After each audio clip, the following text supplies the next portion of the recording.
Добрый вечер, дорогие друзья. Good evening, everyone. It's been a while since I was streaming last time, and I decided to arrange a few streams regarding bughouse theory and particularly openings.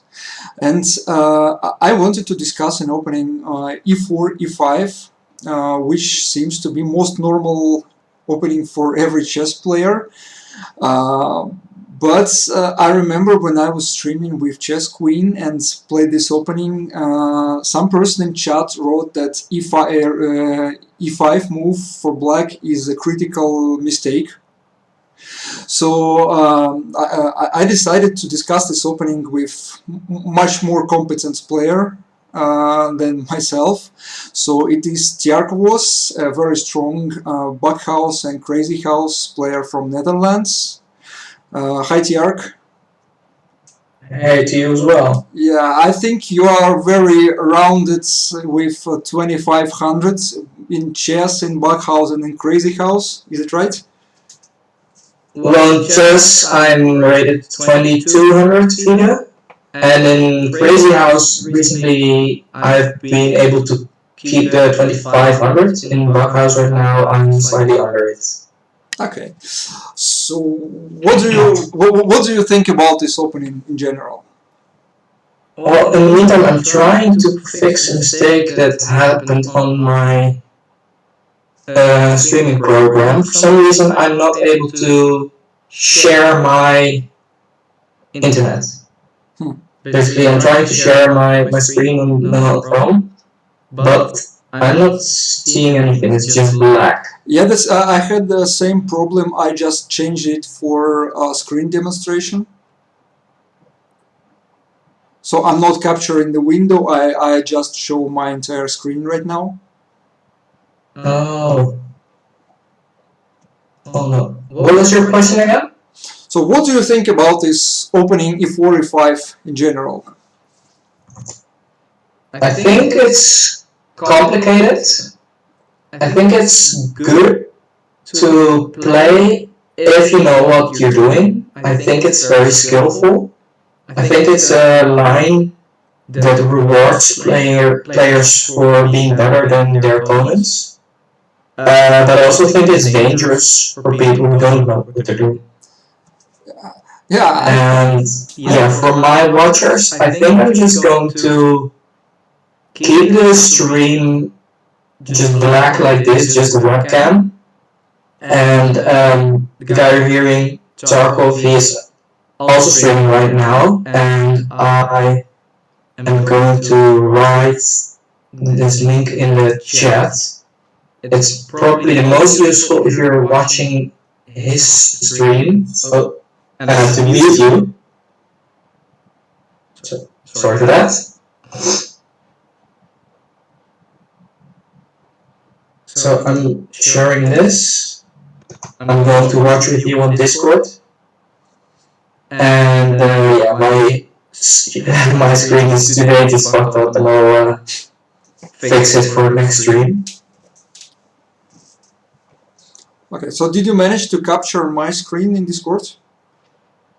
No, I'm seeing it right now, but I'm not sharing it.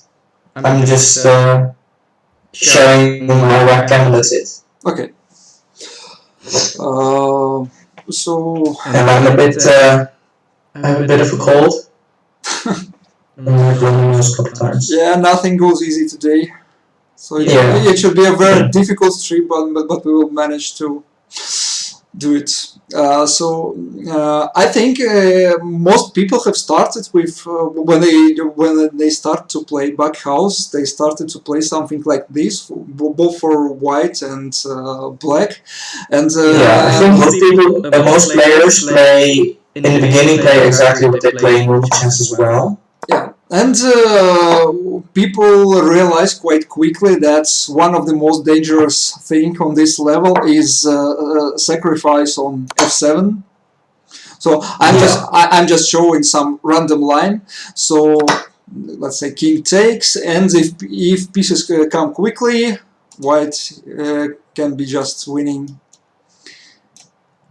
That's a mistake. Yeah, that's a mistake. Yeah, I'm just showing a line where just a knight and a bishop appear, and black is just dead. But this is two knights and a bishop. Oh yeah, it was too nice, but knight f3 to g5 would be probably not checkmate, but a bit annoying as well. So when people yeah, if you get a knight and a pawn right there, then it's mate by force. Yeah. So when people get checkmated like this for the first time or first 2 or 3 times, they will probably start to avoid playing e5 at all. And this is probably not very correct, because e5 is completely playable if you know how to do this and if you play quickly.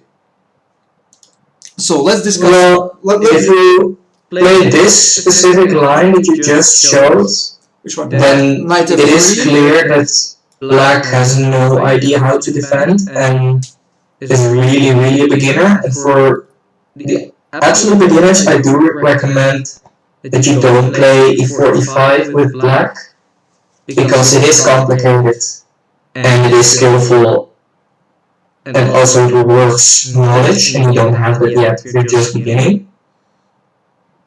But if you are more advanced, then it is fine to play this.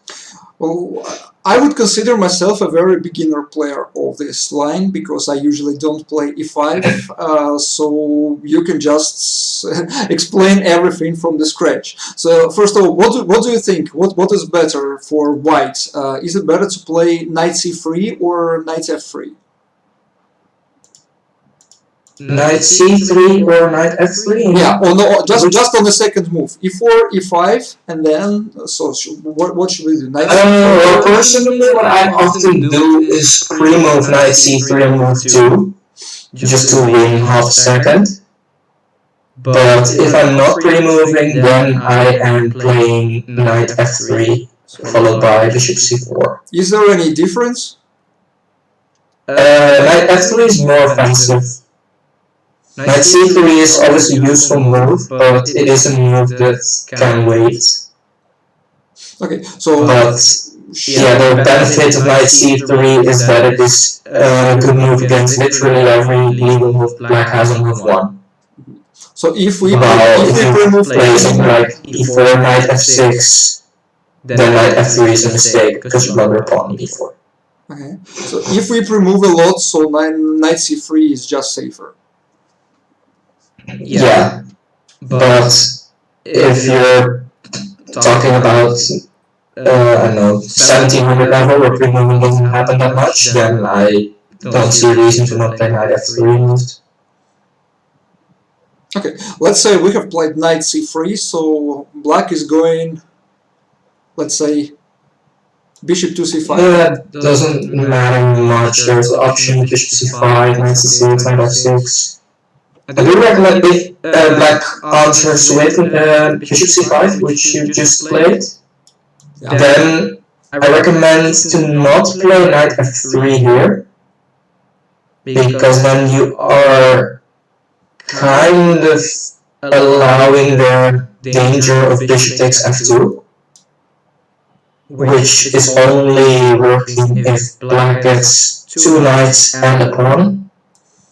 Because, yeah, if you take knight g4, and it's exactly the same trick as you showed before, except in the trick you showed before, well, the controls were reversed, and there was a knight on f3 slash f6 that could go to g4, so there would be 1 extra knight needed in this line. Yeah, knight and pawn is very likely to come on first moves, so it's very risky, I think. Yeah. So if bishop c5 is black's second move, then I would play bishop move, and then after that you can play knight f3. So you mean bishop c4, right? Or bishop e2. Bishop e2. Isn't it too passive for white? Yeah. On both e2 and c4 it does useful stuff, and I've played both multiple times before with success. This is more solid, and the other line is more aggressive, but especially if you play an early knight c3, you are probably not looking to sacrifice an f7 anyway. Mm-hmm. But one of the advantages of having the bishop on e2 is that if black has a bishop on g4 with the white knight on f3, then your e5 knight is not pinned. Okay, but is bishop doing anything useful here other than covering this knight on f3? No, that's it. But you still think that bishop e2 is playable and it's an equally solid move as bishop c4? Yeah, for example, in a similar position, if you play e4, e5, knight f3, knight c6. Knight f3, knight c6. And then here the most played move is bishop c4. Okay. Here I think both bishop e7 and bishop c5 are equally good. Yeah, but I think there is a consensus that white should be offensive, white should go for an attack, so is playing bishop e2 as white's a good strategy. Yeah, that's true. The idea is that you are probably going to play pawn d3 at some point and then put a pawn drop on h6 if you put your bishop on e2. You're more attacking the drops then. Okay, let's play this and you go knight c3, d3, castle. Okay, in some order. Okay, let's say this, and d3. And so white expect to play something like pawn h6, etc. Yeah, this is how you would do it. Or what you can also do is bishop g5 and then knight d5. Yeah. So the benefit of this line is that white can play if material comes and if material doesn't come, right? Yeah, basically you only have to worry about f2 really before castling is, or basically anytime you only really have to worry about getting mated early is if queen comes. Okay. So the benefit of the line like this is that you can basically get in this position having only spent 2 seconds. Okay, so let's get back to this position like e4, e5, knight f3, knight c6, bishop bishop c4. So you think that the most solid defense for black is bishop to e7, right? Yeah, bishop e7 is the most solid, bishop c5 is more aggressive and more complicated as well. Okay. So bishop c5 is more playable when you know your partner very well, yeah? It's not for random pull. No, I think it's more depending on your own playstyle. If you are the type to be really aggressive, for example, Joloth would play bishop c5 in this line, and I would also probably expect someone like 12 to play it, or Pure Essence. But if you are more trying to just be safe, then I would probably play bishop e7, or if you're trying to minimize randomness, also bishop e7, because it's less chaos. Okay, so how should white continue here? I think there are multiple ways to play in this position. Maybe we should talk about bishop c5 first, because it's the more logical move. Okay. And there's also a more obvious mistake. Yeah, wait till you have the position loaded. In case new people are starting to watch my stream, I am watching the link that I posted in the chat. Yeah, you should watch the screen there, the board is there. So you are sharing this analysis board. So here, I think the first move that you should talk about is bishop takes f7. Okay. This is a move that you see all the time. Yeah, before we had this, we played knight f6 instead of bishop c5, which was a blunder because of bishop f7. But now that the f8 bishop is developed instead of the knight, bishop f7 is just not working anymore.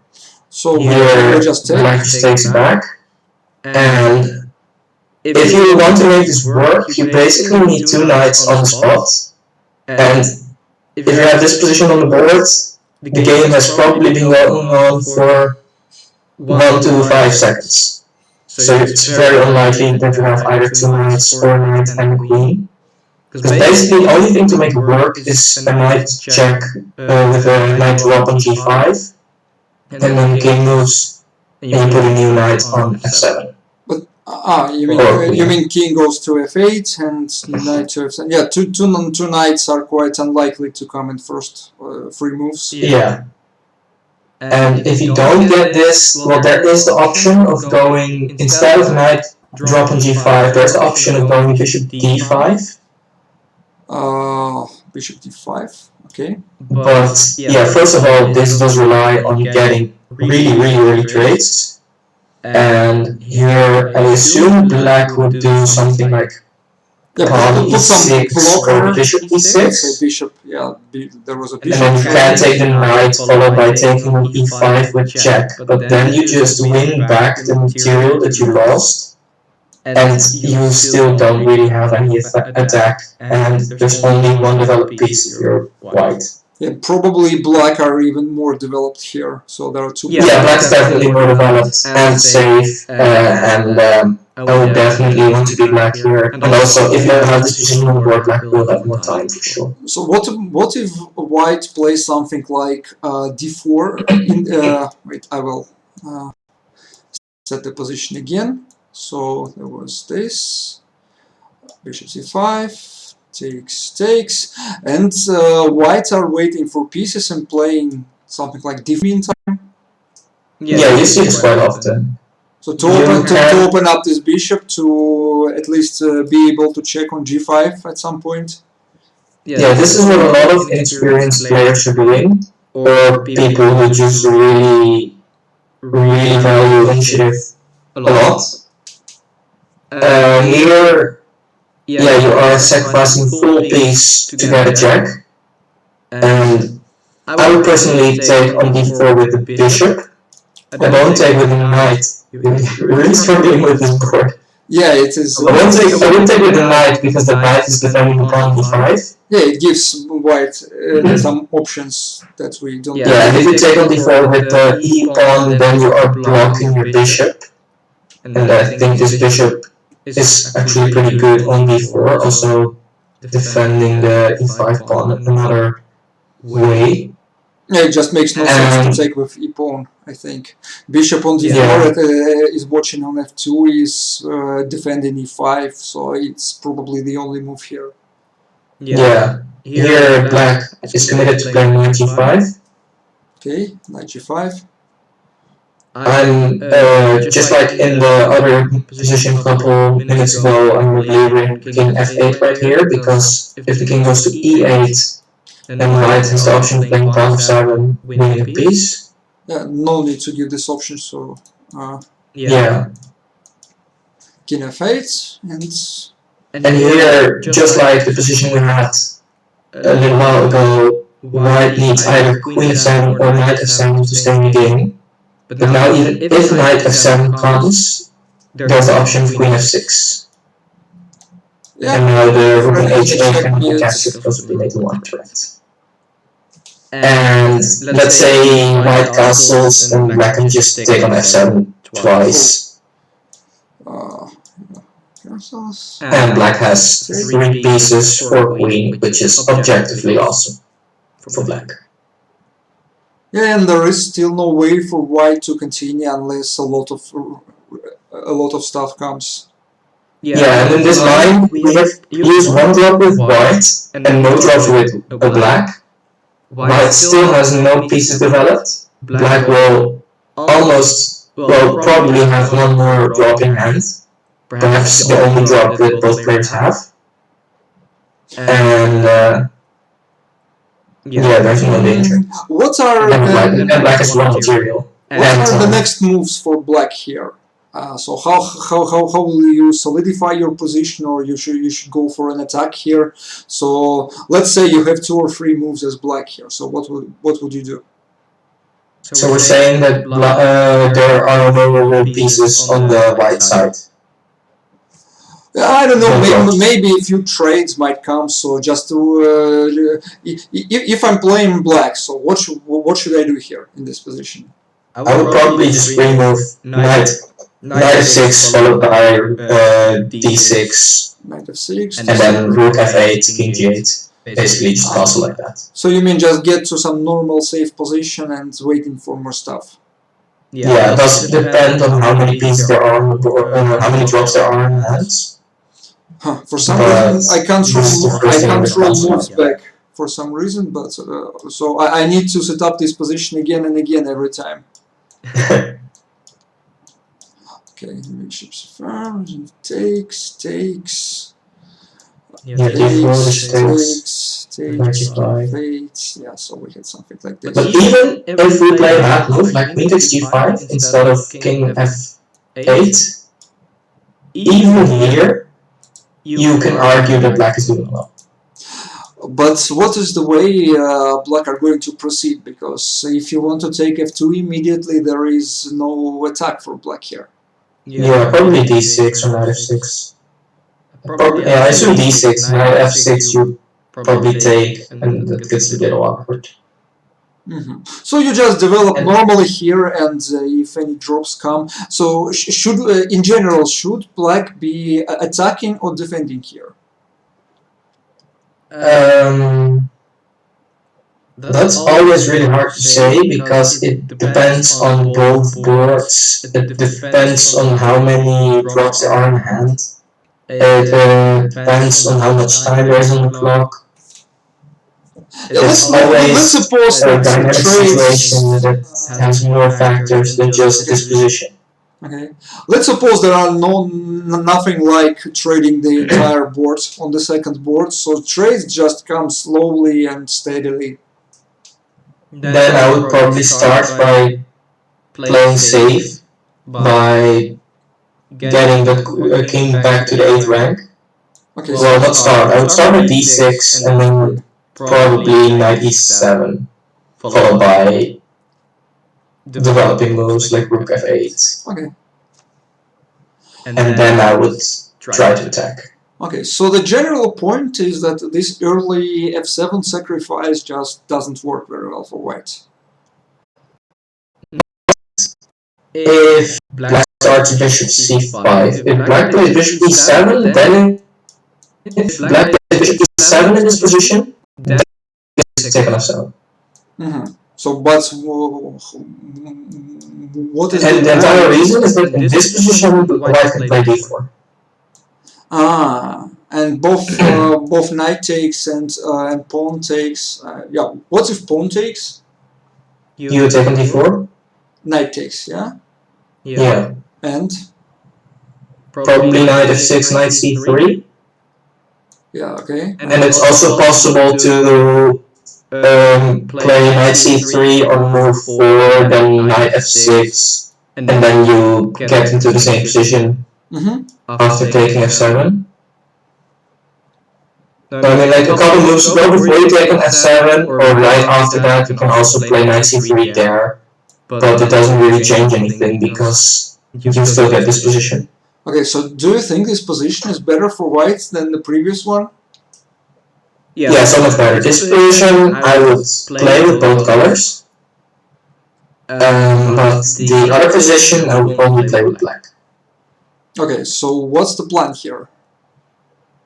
The plan here is you want to prevent the black king from getting to a safe place, because you have invested material to get it on f7, and if you allow rook f8, king g8, you are just down material.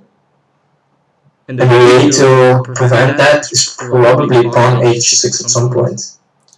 I have seen some very strong players recommend to play pawn h6 even before something like knight g5 check. Yeah, definitely. So why is it better? Because knight g5 is only good if you get a queen. Even if you have second knight, then it still does very little to put a knight on g5. Here, let's say we get you're knight taking g5, g8. not f8. No, not f8. In the other rounds that we had before, there was a knight on g8, therefore we couldn't play king g8. Yeah, but But now that knight is not on g8 anymore, that square is available for the king, and we should take it. But what is wrong with king f8? Here we play knight drop on f7, and the rook on h8 is not defended. But it requires at least 2 early knights, which is, I don't know, which is possible, but I don't know how likely. Well, it happens quite often, but there's no downside to going on g8. The only upside, well, the main upside is that you defend the rook, but there's no downside. Okay, let's. So we've been playing knight g5 check and king to. Yeah, what we often see is here players play pawn f7 or bishop f7. Okay, let it be. Bishop f7 is probably more dangerous because bishop the bishop can retreat. Yeah. But we often see pawn f7 actually. You should probably show that. Okay. Okay, I just captured. And then now we just play king f8, and the pawn f7 is actually just in the way. Yeah, it just prevents to bring some other pieces into attack. So yeah, it just prevents good pieces from going there. But what if, I don't know, white plays something like pawn h6 here? Then you are starting to get in trouble with black. Yeah, I mean, knight and 2 pawns is what can I that early. I assume you can take it, but it depends on how many drops the other board has. At this point, you should have been telling your teammates to stop moving. If you're black, your teammates should not be moving right now. And if you take on h6, you are safe unless 2 pawns are coming. Because pawn on g7, you take knight f5, king goes back, and then g7 mate. That looks quite risky for me, honestly, because knight and 2 diacs is very likely to come at this point, and even if just 1 diac comes, so pawn g7, king takes, knight f5, king comes back, I guess. No need to put forward. But the plus side for black is that in this position you should probably be. You should have spent less than 5 seconds at this point. And if you're as good as someone like you, then it should probably be 2 or 3 seconds. While white definitely has waited for material. For me, this position still looks very scary as black, because I'm not very good in defending, so I tend to die in this kind of position, because black don't have any counterplay here, I think. Yeah, true. You have to basically plug your wall in g7, and then you are safe. But if you're unable to do that, you are in trouble. Yeah. Yeah, exactly. So you said before that bishop to e7 is more solid line, and at least at this point it seems to me that bishop c5 was more was safer for black. No, isn't it? If white sacrifices some f7, then yes, it's more solid to play bishop c5.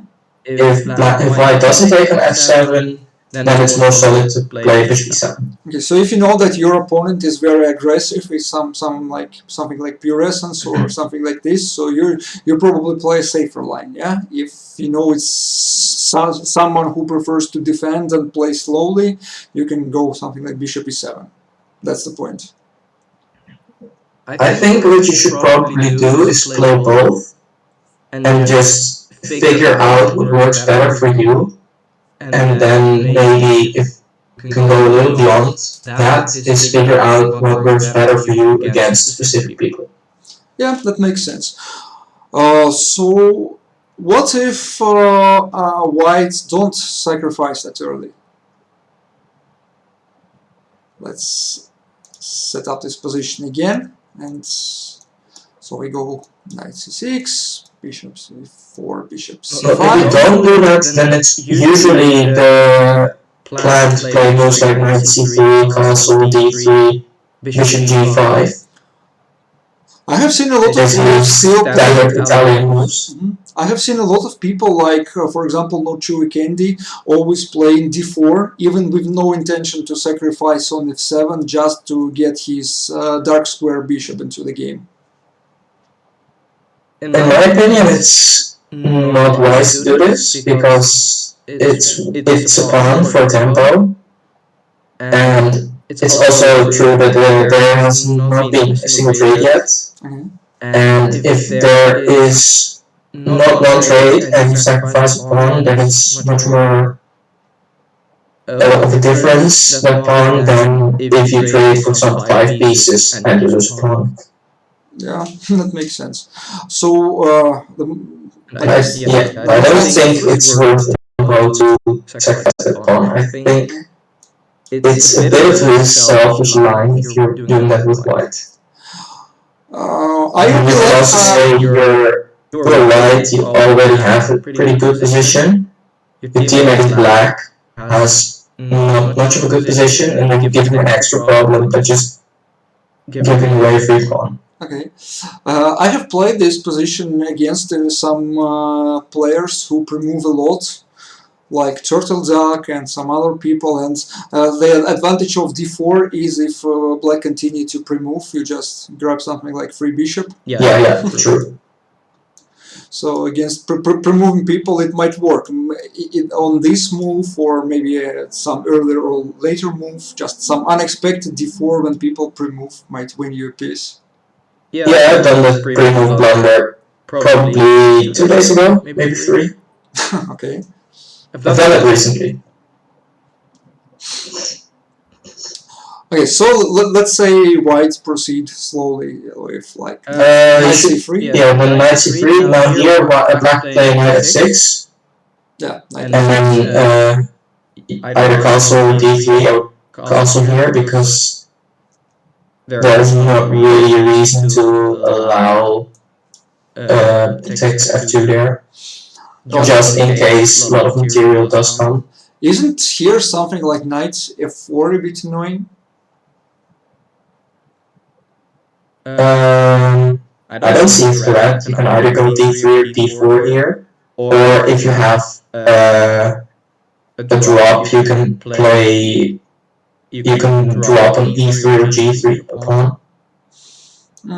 Pawn e3. Let's say we can even take. So yeah, it does depend on how many drops there are on the black side. If there are more drops, then I would probably play d4 if there are a bunch of drops, and if there are not a bunch, a move would go. I'm over Instead of e3. If the other board is traded a lot, I would probably play d4 here. Okay. If you take a bunch on d4, then the f4 knight is not defended anymore. And if there are very few drops on the other board, I would probably play pawn drop on g3 instead.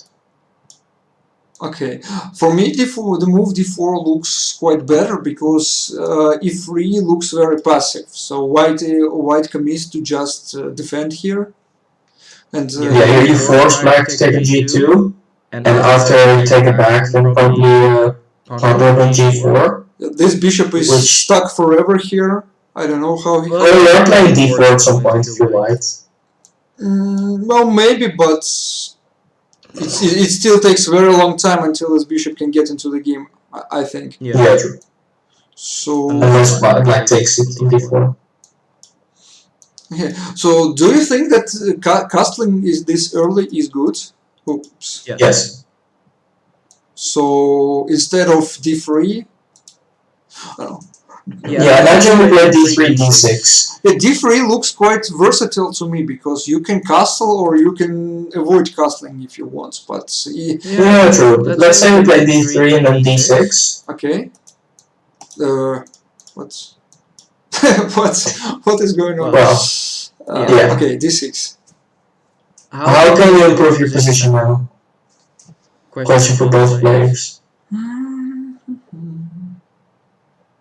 How can you put a piece on a square where it's doing more than it's doing right now? Well, it depends on the drops, I think, but I think white can go, I don't know, even queen e2, pawn on h6, maybe bishop to g5. That's these are the moves that come to my mind. Yeah, bishop to g5 is probably not good because it's not threatening anything. And I'm thinking, from the three moves you said, bishop g5 is probably the only move, in my opinion, is acceptable. Really? Yeah. What's wrong with, let's say, queen e2? In my opinion, I would say a6, just or a5 or whatever, and I'm thinking that does more good than queen e2. I think the queen literally is better on d1 than on e2, because now you're just begging for a knight drop on d4. Yeah, that's true. That's true. And knight can come quite early on this point. Okay, You're just begging your queen to get bullied. Yeah, that's true. I agree. If you are scared of bishop takes f2, then you castle. And if you're not scared of it, you allow it. Okay, that's true. Or you still castle. You can still castle even if you are scared, even if you are not scared of it. Okay, so let's say what is going on with this analysis board? Okay, let's say we have it's a really shitty board. We have castled. And then, oh yeah, one more move, by the way, you said h6 as well. Yeah. A very common trick that you see here is if you take on h6 with black, and then bishop h6, or maybe some knight drop if it comes. Yeah, if you have it, then. Yeah, if we don't have like. Yeah, it doesn't even matter. You can no, this one have my move. I want to take an f2 here. Oh really? Okay. Ah yeah, and you can't take because knight takes the bishop. Well, you can do it, but black is doing very well. Yeah, or black can even attack if a lot of pieces come. Yeah, you have the option of winning a free pawn or trying to attack. I will probably just take the bishop on h6, claim the extra pawn like that. Yeah, that's a good option, I think. But what if what was wrong with rook g8 because it just makes a rook quite active, or at least it looks like.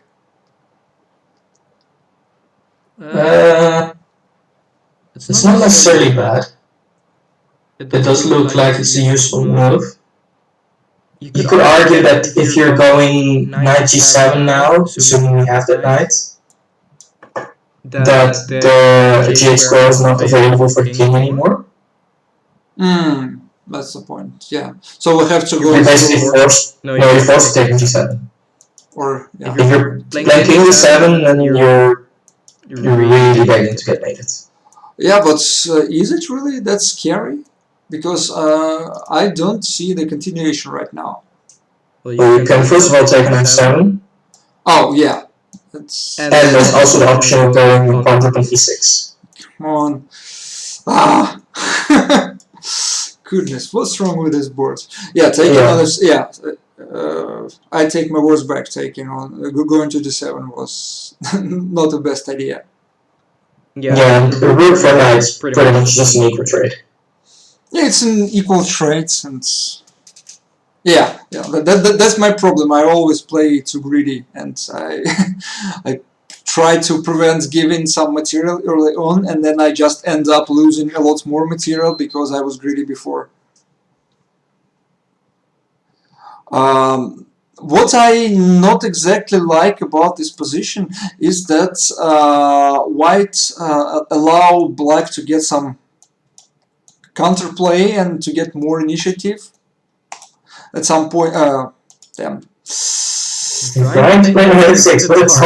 Yes, because this board thinks I should play a move for white, and there was a pawn somewhere here. Okay, let's say d3, d6, castle. Okay, I managed to do it. Yes. The same problem as before. I mean, if black don't castle right now, black can play something like bishop to g4, and king can run away to d7 to c6 in some case. And Well, if there is a good amount of drops here already, then this is one of the few times that I would actually take on f7. okay, so I've done that this week. let's take And then knight g5. knight g5. And you don't need very much to make this work. For example, bishop in hand is already really dangerous for black.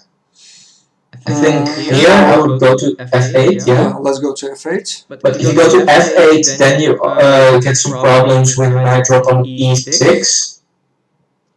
Is it really a problem because white has takes here? I don't take on e6 with the bishop. I think you'll move the king immediately. Okay. Like lagging a bit now. Yeah. Some, I don't know. Probably something is wrong with the connection, or I don't know what is going on. So let's say white takes, knight takes. Should it? Why don't you take on d1? Why don't I take on d1? That's a good. You don't have to. I mean. Yeah, I mean, if I take on d1, there is knight check, and black king. It's quite exposed to me. Both work. Here, white wins some material, but it's pretty much chaos, and both players don't really have a safe king. I mean, if black just takes on d8 with knight, all squares around the king are covered. e6 is covered a lot of times. But here knight d5 is really strong. Okay, let's say knight d5 and we just... normal knight d5 normal knight d5. Doesn't even have to be dropped. Okay, let's say normal knight d5. Because you take it, I take the bishop.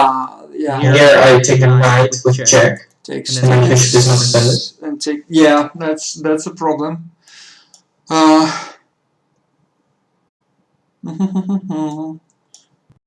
You can't go to d7 that line.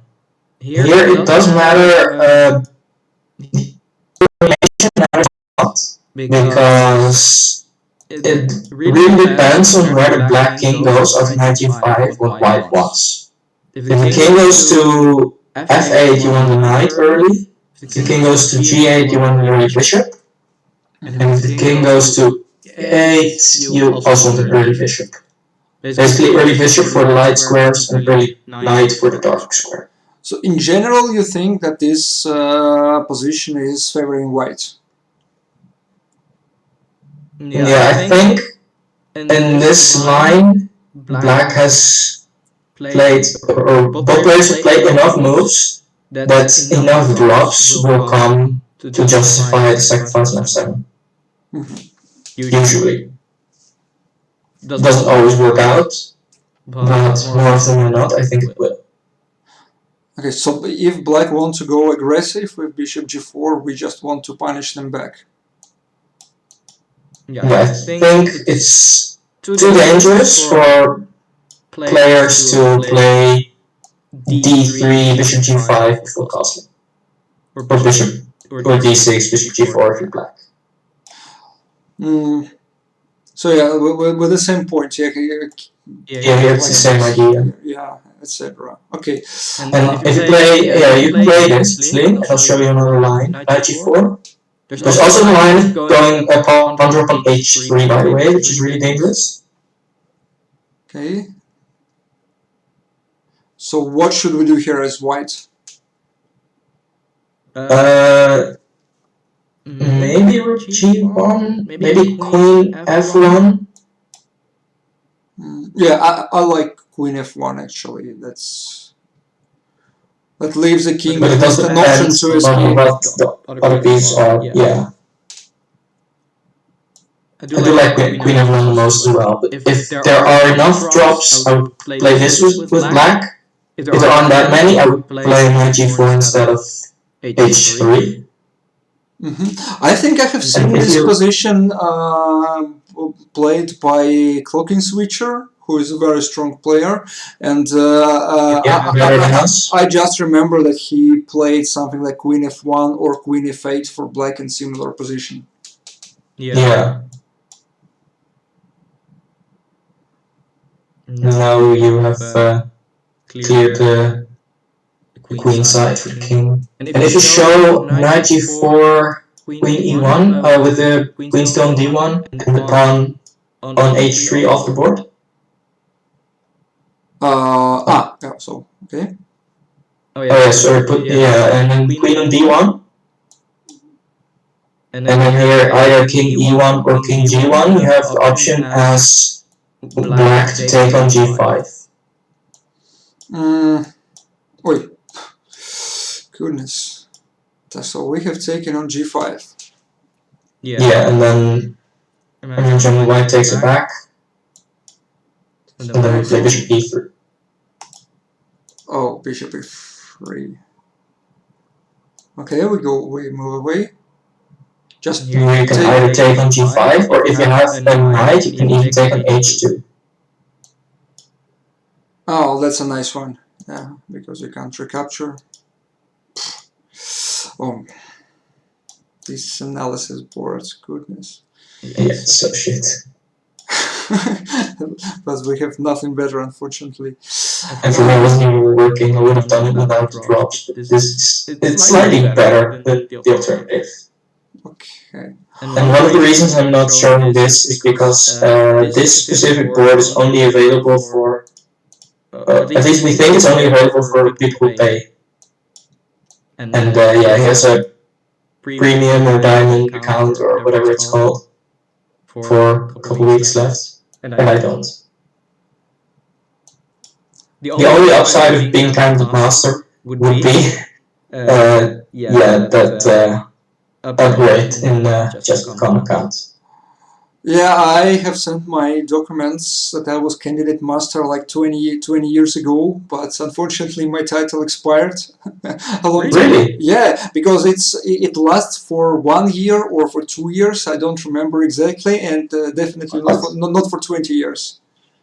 CM lasts for a couple of years?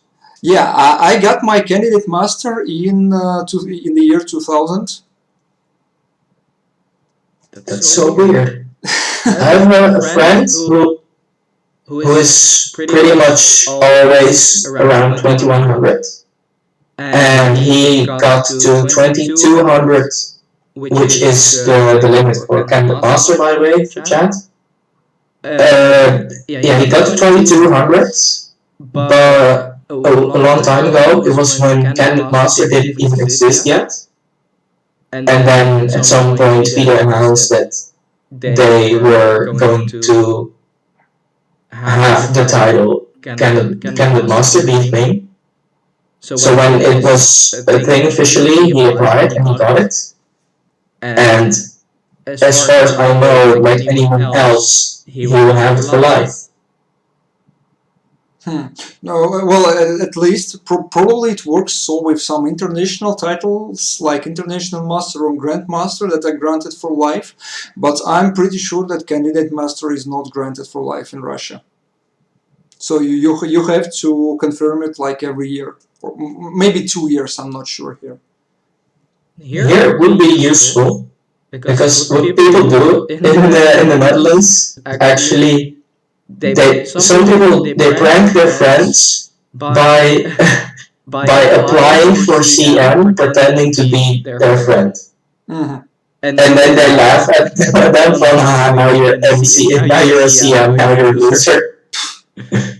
Yeah, that's. Well, to get rid of it, either prove that you never applied for it, or to become an FM. Really? Okay. Yeah. Well. Yeah. Another friend of mine was pranked like that by a third friend, and he's still CM. It's now like 5, maybe 8 years later. As Midnight Fox told once that everyone would be an FM with the amount of time he gave to this game.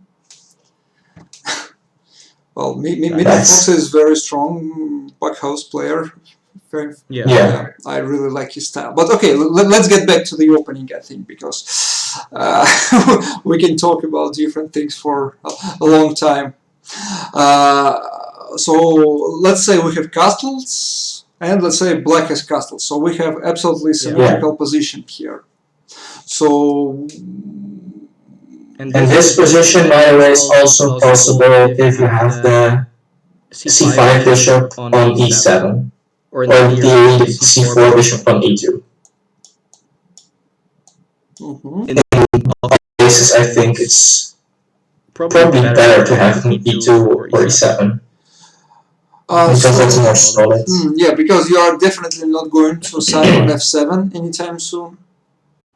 Yeah, exactly.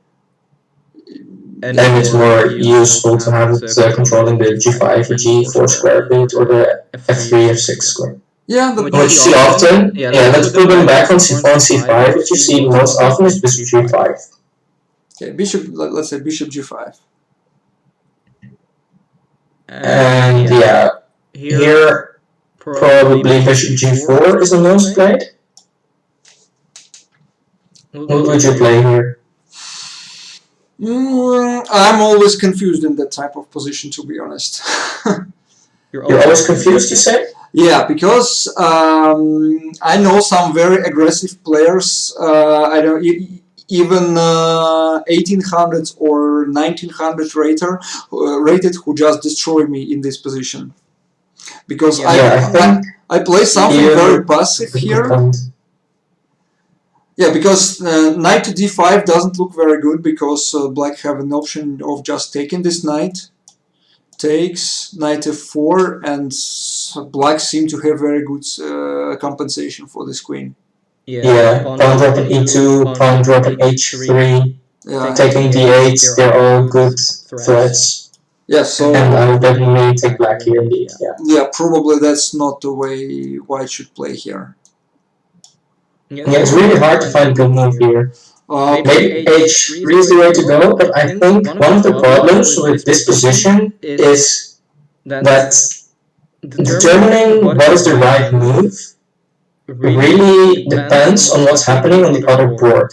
And you are almost never really controlling what happens on the other board, especially considering that you're pretty early in the game. You don't have time to imagine you are 500 points higher rated than your teammate. You don't have the time to tell them what to do every 5 or every 3 moves. You basically have to trust that they're doing well or well enough at this point. And it's really chaotic to play this. I don't play it very often anymore, and when I play this line, it's almost always with black, because I think you can say that it's just unclear to say who is better, which is weird because it's white's turn and it's symmetrical. Yeah, the problem is that there are no more improving moves for white. So yeah, and everything is depending on how many drops you get. Yeah, either white should just stop here and wait for pieces, maybe a lot of pieces, because I think I usually play something like h3 here. And yeah, if you don't have a drop, I agree with h3 as a move. Yeah, but normally at this point pieces start to come and everything just drops on your head and you die. And that's how it works for me. Which you can also do is take on f6 followed by knight e5. Oops. Bishop takes f6. Queen takes. And you can still put that pawn on h3 back on h2. Yeah. But one of the reasons why I don't like this line, well, there are 2 reasons. No, actually one. For example, if black plays queen g6 here, then if white has a knight, you have knight drop on e7. Yeah, that just wins the queen. Actually, even if white wins this queen, is it that good? Because the rook gets into play. Okay, white have lost queen. Yeah, you do still have to watch out. And the bishop on e2 in that position instead of on c4. Interesting. So bishop e2 is a I'm just saying some things again and again just to remember them. And so bishop e2 is a move you want to play if you're not going for the early sack. Yeah. Okay, so let's say we have taken. And if you're defensive minded, or at least partially. Okay, so okay.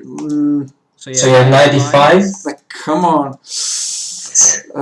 95. Yeah. Let's say no knight. Queen d6 is lower, but queen d8 is a possible move. Here I would be satisfied as white. Here I would probably play c3 followed by h3, or h3 first. Oh, c3 is a nice move. Yeah, just it just prevents this ideas forever. h3 is also a move that I would like to play, also preventing black from playing h3. I don't know if h3 is that good, because black just, let's say, takes knight d4. Yeah, now you play queen g4. Queen g4.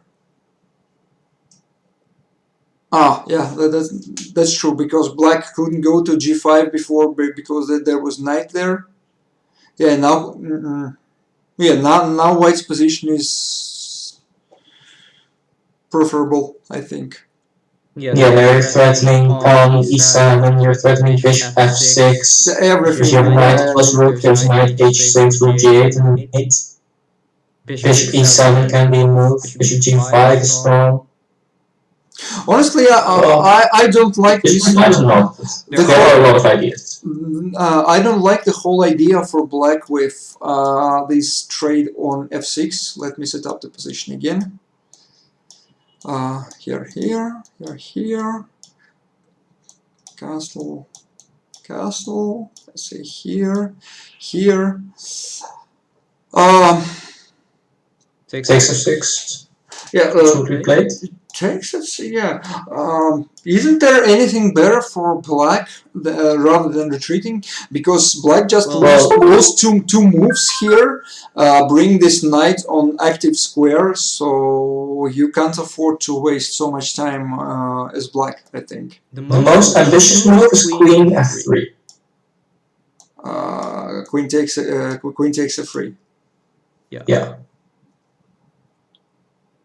Yeah, it loses a queen, but I probably like it even more than retreating to d8, because that previous position was just too passive for black, in my opinion. And it gets even funkier, because after gf3, you can seriously consider playing knight d4. Oh, knight d4 is nice. Like if pawn takes, something like pawn drop on e2, and it's complete chaos. Yeah, it's a queen. Especially if white plays something like pawn 6. And it's all dependent on how much time there is, how many drops are coming. Yeah, that's a fun position. I think this is the type of position why people like to play this opening. This entire opening. For me, I like to stay away from this because, not to brag, but I am a good player. Better than most people. Well, you are too, of course, but there are some people still in between us. And I think a position like that is quite likely to be decided by the other board. Or, at least in a very serious capacity, will be decided by the other board. So in other words, and it is very I don't like to give the other board that much control, because almost every game I play is with worse players than myself. Yeah, that's no need to give control. So in other words, what you just say, this position is very succeeding rewarding. It's very what? Succeeding rewarding. I would say it's made for people with good partners. And it's also a little luck based. Hmm. For example, if I am partnered to 12 team, which I have never been in my life, but is really, really good at bughouse, much better than us, then I would love to play a position like this because it's ridiculously fast and ridiculously accurate. Yeah, we have played so much But if against. I play with a random 1300, then there's no way I can trust that he will provide me with what I need. No, it's too risky. Even, yeah, it doesn't matter if I'm white or black in this position, or if I'm defending or attacking. I cannot trust that random guy. So you will just not go to this line at all. Yeah. Okay. Actually, I played this 12 team in last Bughouse World Championship, and I reviewed this match lately. We got pretty nice positions in most games, but they were so fast. I mean, we were just dying in time, not in position, but in time. Makes sense. Probably he Even if you get a position, you're still getting destroyed on the clock. Yeah, so it was like 9 against 0 for us. I think you played the same team last year, right? Yeah, we got. It was also 9-0. Okay, yeah, this team is scary. Actually, between It's not the same team actually because in 2020 was 12 team and Chicken Crossroads, and in 2021 it was 12 team Blitz Bullet. Yeah, but I think the Blitz Bullet and Chicken are quite of the same strength.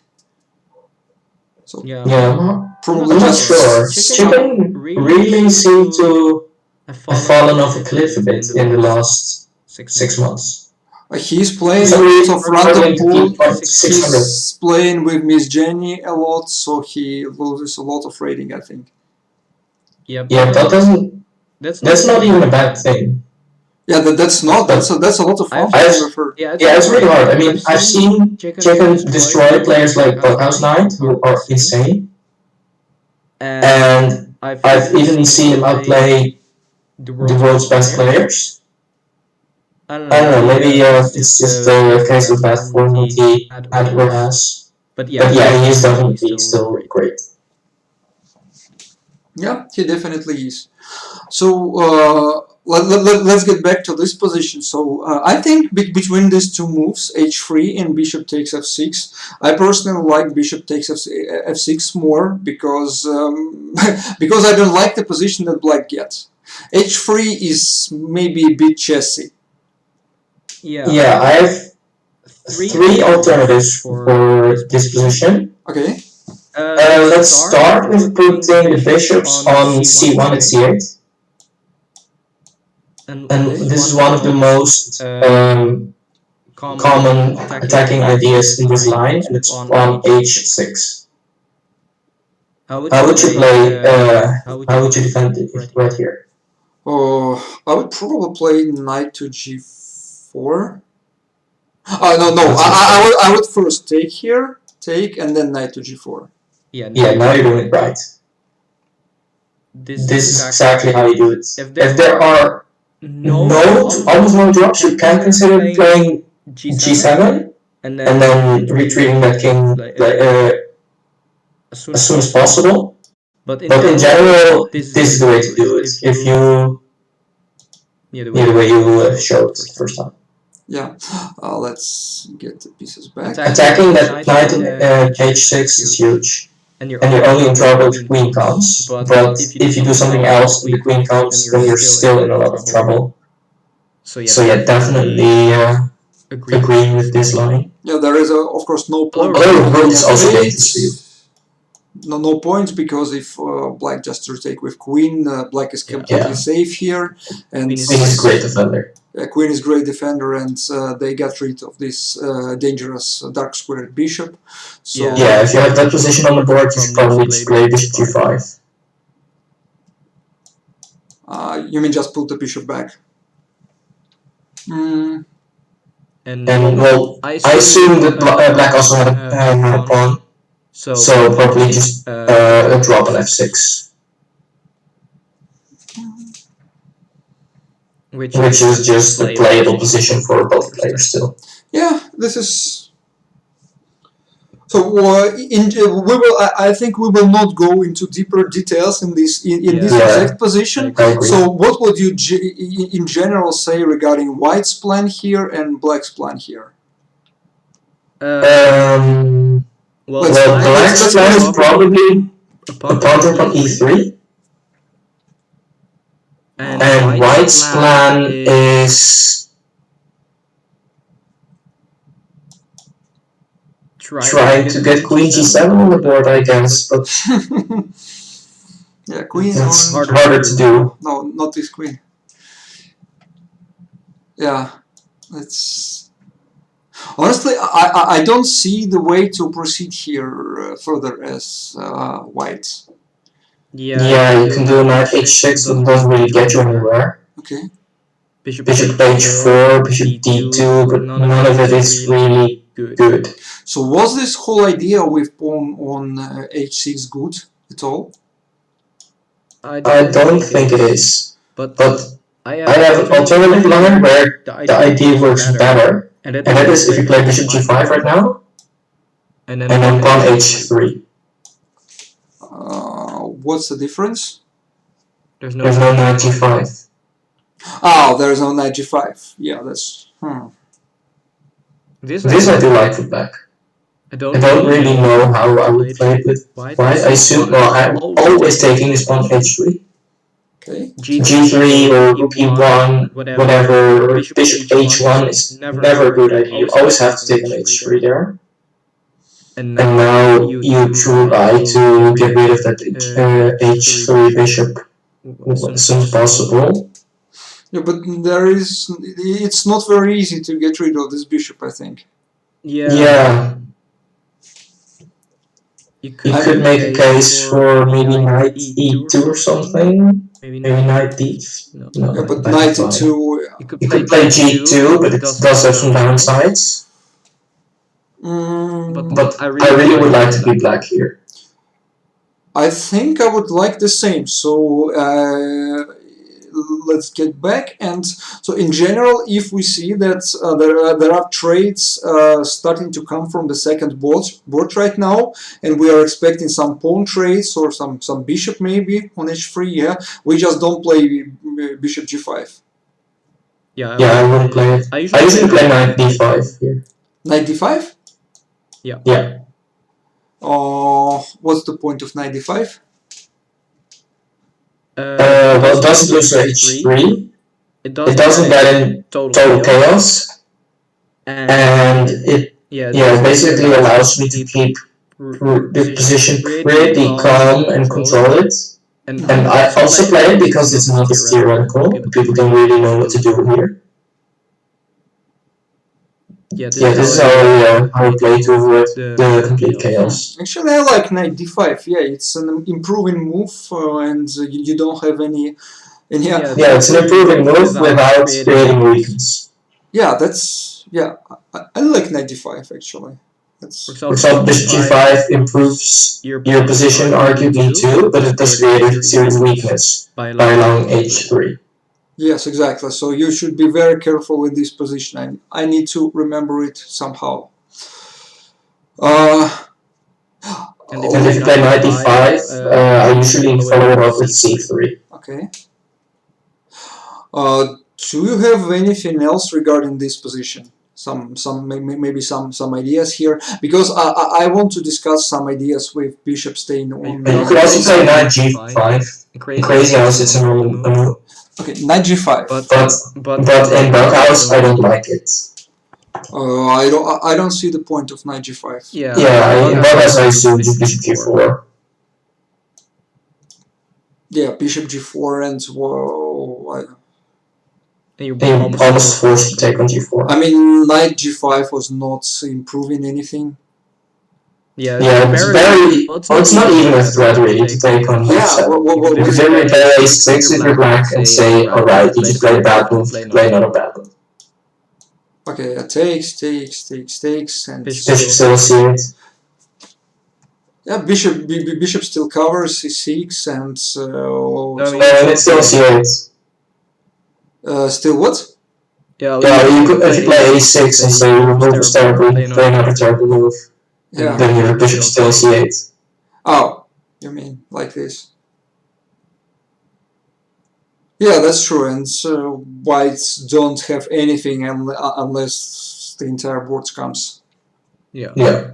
Okay, so what about this position? Oh, I see that I've missed a bunch of chat. Oh, I can't even open the chat because I'm demonstrating. Yeah, I'm not sharing my screen because well, there are two reasons. First of all, I'm not sharing my screen because I don't have this analysis function that tjarkvos does have. So what I would be sharing is I could share a board where I am not able to place any drops, and I decided against that because also then we would be doing was maybe talk about slightly different positions. If you want to see the board, you should check the stream from tjarkvos. That's the most useful thing you can do. My problem is that I can't open the chat because I'm demonstrating the screen, and I just get this, how do you say it? This recurring picture inside the picture, inside the picture, inside the picture, and so forth. Okay, I want to have some little 5 seconds fun and show how it looks like. So yeah, that's that. Oh yeah, I really got some messages in chat. Plaster Hippie, hello there. Zaraza, hello. Chuck Moulton, hello. Chuck Moulton, does tjarkvos know that he is not showing his screen for the last hour? Yeah, I think Tjark has just explained this exact thing.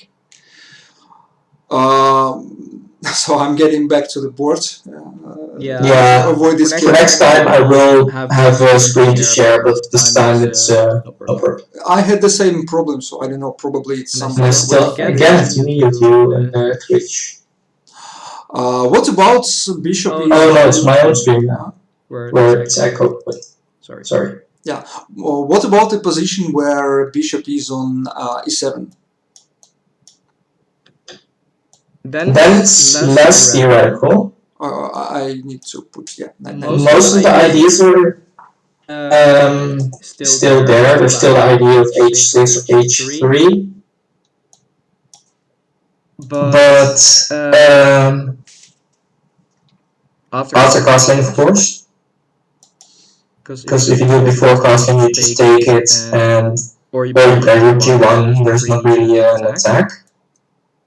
So you say like takes rook g1. Isn't taking scary here if knight comes? I mean, it looks quite scary. I mean, this is playable, I guess. Here, knight drop g5 is well. So I think we have to take. No, I don't see why you take out king g6. King g6. Oh, I don't know, but knight h4, you have to take. King 6. I don't know. King g7. Should I even? Yeah. How much stuff did I lose here? I sacrificed 2 pieces, and I needed 1 drop. Yeah. Yeah. So probably. Yeah. So probably this is not very good for white if my. No, you need knight and the bishop to make it work. Yeah. Too much stuff. Too much stuff. Okay. Those have potential, but if the partner is trading away everything, this probably might work, but in other case not. So takes. There was a bishop here. So yeah, taken on f7 again was too greedy and too unprepared. So what is the different idea here other than playing h6? Well, you have 2 options. Either you have to play slower than usual, and then I would probably play early knight d5 like other games, or you try to go for h6 ideas like you just did. or you play really aggressive and you play early bishop f7 and then follow it up by d4. So we avoid these, which we've already discussed. Yeah. Yeah. And then of course from d2 to d4, and then d3 to d4. Yeah. Oh, it's I need to reset this position again because it's a mess. Yeah. Okay, here. Let's say knight c3, d6. Okay, castle. Knight f6. Oh, my under castle. So d4 here. Yeah, you can also play it like this. But here you can take on d4 twice with black. Oh, great legal move. Legal Queen moves are boring. d4. Yeah, queen takes. And then pawn h3. Assuming it's legal. And if you take it, there's the idea of bishop of knight f3. Knight f3, yeah. Yeah, I mean, every piece is probably can hurt white. I'm only scared about this sacrifice. In my opinion, this bishop e7 line kind of forces white to take on f7. Oh, because if they don't do it, it's really hard to play good moves. I'm still struggling to find useful moves after black is castled. Yeah, there was a knight here.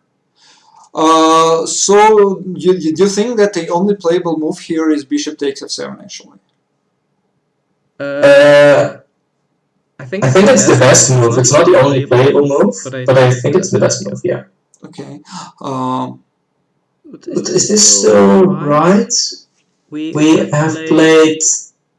No, it's not the right position. Because white played e4, both knights and the bishop. Okay, that's 4 moves. E4, e5. I think you've given black an extra tempo. Knight here, bishop here, knight here. Yeah, now either d4 or takes f7. I played one more. Which transpose. And also, imagine, this, then king f7.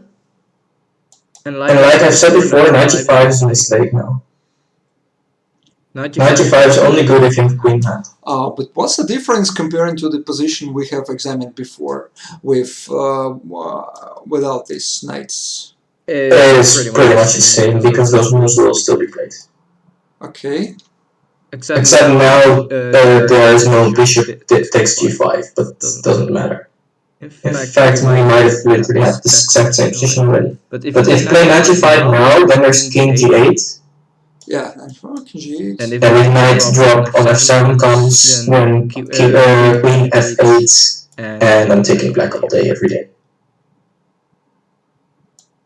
So how should white proceed here? Yeah, same like what we discussed in the beginning, take on f7 and then play d4. Okay, d4. Takes on d4, takes on d4, takes on... Well, maybe you take on d4, maybe you don't. Both work. The alternative is rook f8 and then king g8. And white would like to play a move like h6. Rook f8. Yeah, rook f8 looks solid. This is what I've learned from Source's bughouse blog. Have you read that blog? Yeah, it's. I was like 2 years ago when I was starting to play bughouse. It was the best study for me. Yeah, I think I started reading that. I'll look it up and I'll link it. I think I started reading that 5 years ago. And that blog helped me get from 2100 level to 2300 level. He also did some opening analysis at the end of the blog, which in my opinion was less useful than everything else, but it's by far the best bughouse reading material that I've ever seen, this blog. and I am putting it in my chat. Great. Oof. So do you feel like testing this opening in some real games? If we do that, I do have to fix my screen sharing problem, because, well, there were two problems. One of them I explained already recently, but the other one I didn't, and that's that I'm in general, I forgot how something is wrong in my settings where I'm not sharing any screen. For the past hour, it didn't matter because I was already not going to share my screen. But now that I would actually like to do it, I still need to fix that. Okay, I just wait for you then. So try to fix it.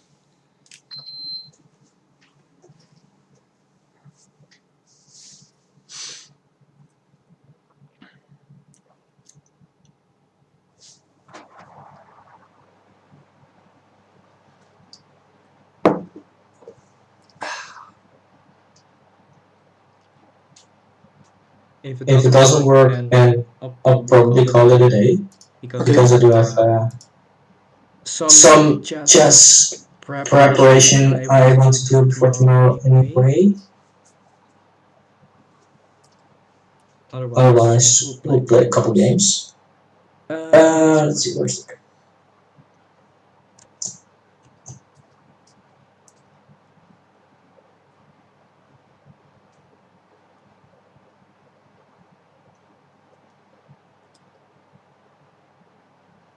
If you don't manage to make it working, we can just play like 4 or 5 games. So we can review them on my stream later on. Okay, Chuck answered. Maybe he can help. I do think I'm pretty sure he uses a different stream program. Which one do you use? I've used Twitch Studio. Yes, same as me. Okay. He says you should be able to add a window capture or display capture source. Yeah, last time I had to fix this was probably around 4 or 5 months ago. And well, I fixed it twice now. I didn't remember how to do that. Oh wait, actually, I can do it like this. This is just a different setup, but that works actually for playing. Yeah, okay. I just use my my chess setup where my camera's in a different spot and stuff, but most of it is still. Oh no, I should still change that. Put my camera here. Yeah, this works. It works? Nice. I have sent you an invitation. Oh, you already accepted. For okay. I don't see it yet. It says we are partnered. Oh no! Now I see your invitation. Yeah, and now, so we're gonna play some e4-e5.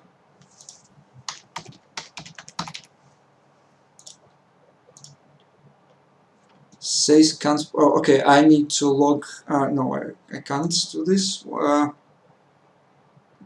accept. Huh. It says I can't accept it for some reason.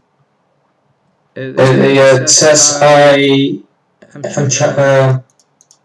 have invited you. That's what it Yeah, says. I have seen your invitation a couple of times. I click on accept and nothing happens. Yeah, I see your invitation again. I accept. Oh, yeah. Now it worked. I don't know what's the difference. I did the same thing. Okay, let's play e4, e5. He didn't play e5. Okay, I will. Oh, I want to play e6 myself. He didn't. He beat me to it.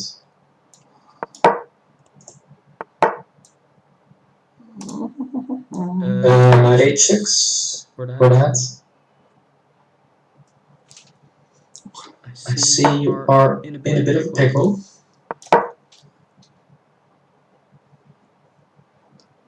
There's a free pawn.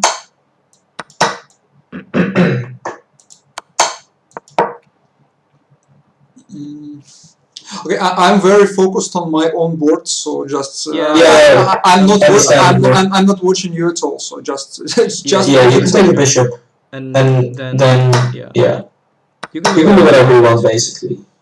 Oh, sounds very good for me. To do whatever I want. I should be safe forever. Since I really know how this e4-e5 stuff works pretty well. You're still new to it, like you said. Who is this guy? It makes sense that you will struggle. Okay, at least I'm quite safe for now. Yeah, and you're threatening e3, you're threatening to take on g3 too. I think you like a rook. Rook is a nice piece. Any chance of another rook? No, but here's a bishop. Okay, here's a queen for you then.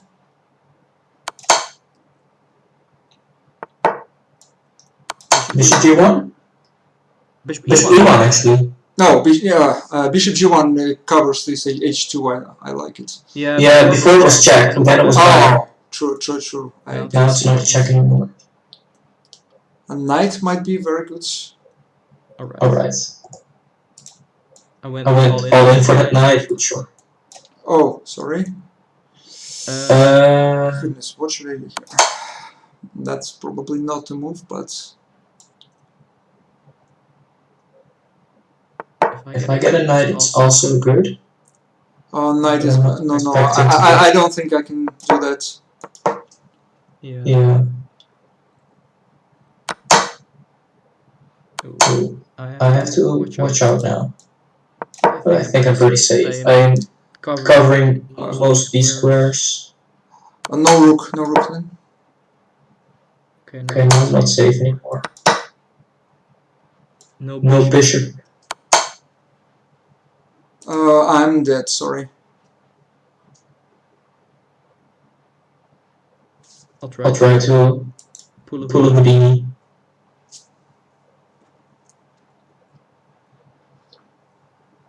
At least I can sack whatever I want. Because you're dead anyway. Yeah, I'm dead because king b8. You play one move. Yeah, I have even two moves actually.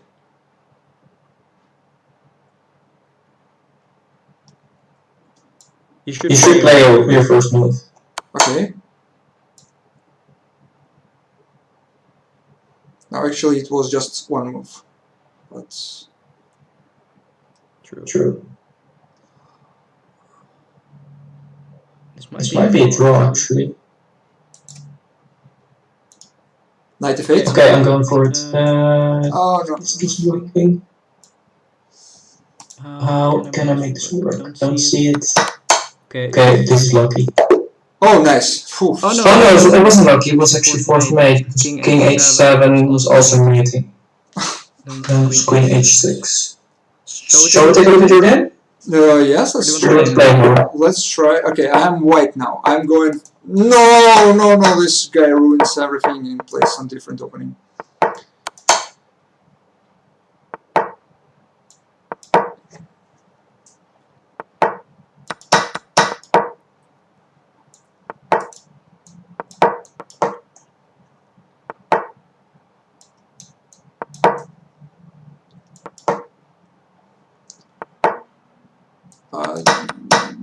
Dayaks are very good. Bishop maybe. Thank you. There we go. That was good timing. Trades are good. Just about to catch one. Yeah, these guys are good. Hey, this is my partner from Arena from I think 2 days ago. I scored a bunch of points with him. Why don't you just take the knight? It was really good to take it. Okay. And then knight c5. Yeah, knight c5. I was looking for that move because yeah, I didn't see the continuation. Yeah, I was thinking the other knight c5, but sure. Yeah, I think you're sitting now. Or maybe? Maybe? Yeah, Yeah, you should sit.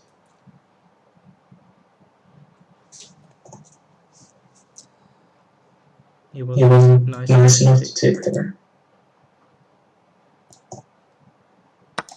I'll try to get you bishop. Okay. D3 is fine.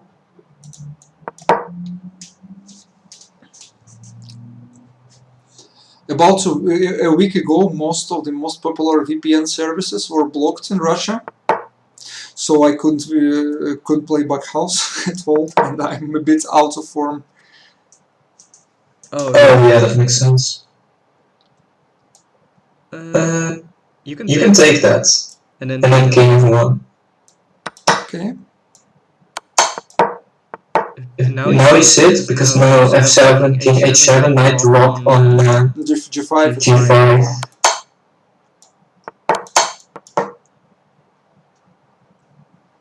Just like one of the lines we discussed earlier.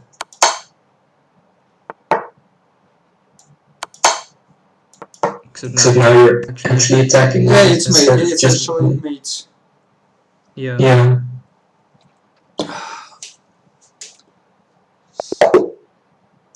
Okay, I want to play this opening. Okay, Jarl, will he give me a chance to play? This guy is good. Both these guys are good. It is not going. So let me play what I want. Trades are good. Okay. Never mind, it's neutral now.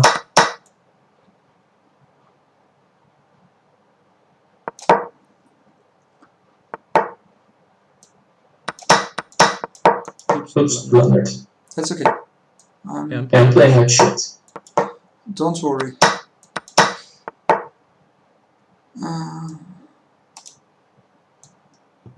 G2?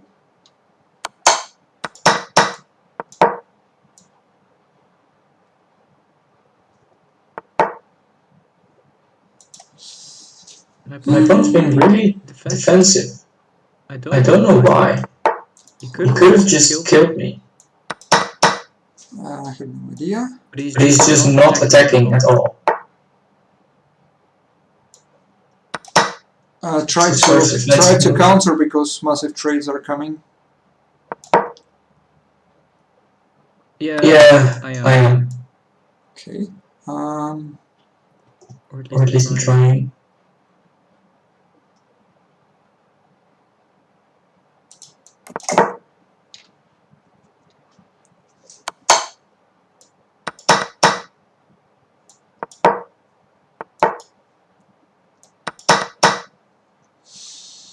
You have to take it. Yes, I definitely have to, but I don't think I'll survive for longer. Yeah, you're not strong. But I have no idea why you're down 40 seconds. Am I lagging that badly? Let's see. Oh, my ping You're not is 40 seconds, so either you're really slow or your internet's really slow. No, my connection was fine. It's better than before, surprisingly. Okay, let's. I want to play. I want to play this e4-e5, and our opponents don't give us an option. Is there? I had it on board this round, and I played it terribly. He also played terribly, but. Now for some reason. Yeah, I played terribly, and I got nothing. Nothing useful when I really wanted stuff.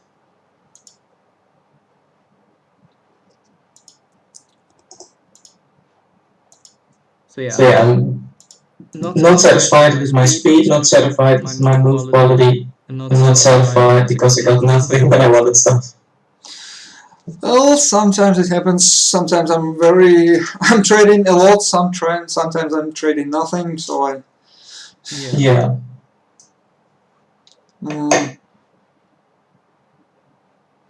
Really taking forever now. Oh, there are some series between Schoolmeister, Kleine Bear, Blitzbullet, and Legion Destroyer right now, but we won't get them because they'll play 2 minutes against each other. Okay. Oh, nice. Fine, let's try. Two Dutch guys against each other. No, he doesn't want e4. e4-e5. So So messed up. should Should have taken on e7 when I could, but he but he just blundered a piece. My guy blundered a piece as well. Can I get 2 knights? One more knight should be forcing me. I don't think it's... well, maybe you can sit for it. I don't know if he gives it. Yeah, I am sitting for Okay, here's a knight. Thank you. That was bad communication by them. Well, your guy seems to be a completely new account, so...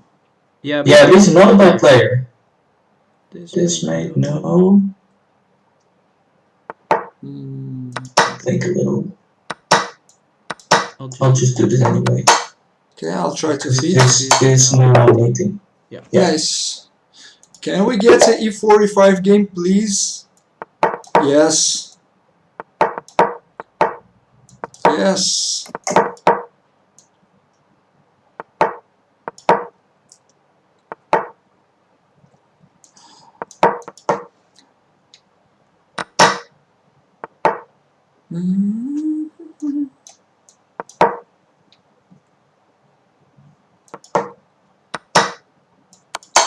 I have a weird position, but I really like it from me.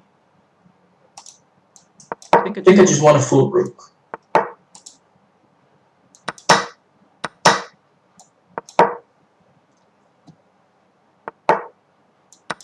Or no, 2 pieces on a rook.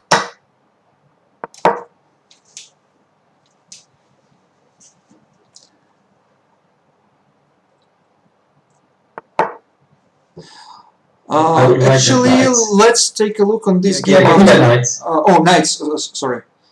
You check and you get it knight. There you go. What were you going to say? Let's take a look on this game after, because I have some questions. Yeah, sure. Completely destroying this guy. Okay.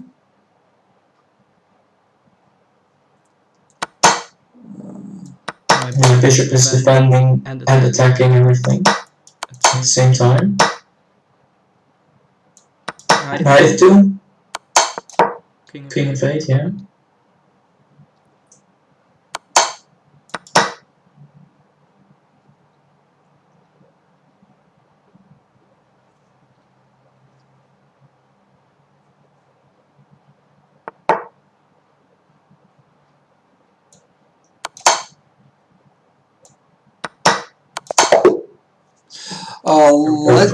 Let's take a. I will even open the analysis. Or can you see my board right now? I am not watching your Discord anymore. You don't have to share your screen anymore on Discord, by the way. Okay, I will just tell you the moves. Yeah. So you can basically lead the conversation, tell me where to look. I am on my own board most part. Okay, so we've been playing this e4, e5, knight f3, knight c6, bishop c4, bishop c5, white castle, and instead of knight f6...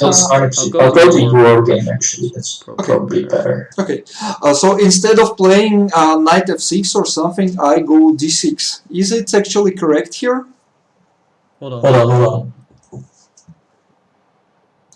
It is move... If you open my game, it's move 4. Yeah, open your game now. Which move? Actually, move 4 when white castle, and I play d6. I'm not sure about d6 here, to be honest. I noticed that you're playing e4, e5, knight f3, bishop c5. I've actually forgotten to talk about that earlier. But yeah, I assume that your plan is if he takes on e5 to take on f2. Actually, it was bad pre-move, so I heard that pre-move. Should be on knight c6. Yeah, that's true. That's actually one of the things we missed to talk about. Yeah, but bishop c4 is actually a move. I also play white in that position. because I don't like knight e5, bishop f2. At least I like black, don't like the white. Okay. And after bishop c4, bishop f2 is obviously a blunder. Knight c6 is obviously correct. Okay. The castles, and then you play d6. Yeah. No, this is not a blunder. I have seen it played quite often myself. I would have played knight f6 personally, but if you play d6, I would probably follow it up with knight d4, followed by c6, which is in my mind the Rus magic system, and that's really solid. Did I tell you that we play have 5, knight 6, then you are starting to invite some stuff in the light squares. Okay. Did I tell you that we had have another chess club open here in Russia, and we have regular bughouse on Thursdays? So even Rus Magic that you mentioned just came from St. Petersburg to play it. Yeah, he's. No, I don't think I knew that. Okay, it's. You should definitely come to Moscow one day because we have very nice chess places to play with. Yeah, but your political system is terrible. Now our political system is fine, but let's not talk about it. I don't want to get your head cut off. I can tell you later about it if you want. But why knight f6 is better than d6? Because knight f6 is creating some space for the king, right? Yeah, it is also allowing castles. And d6 develops your bishop, but it also weakens your light squares. It, for example, the idea of putting a white pawn on d5 followed by a pawn on e6 or pawn on f5 and then a pawn on e6 doesn't really work with a black pawn on d7. Could I try something like d5 here instead?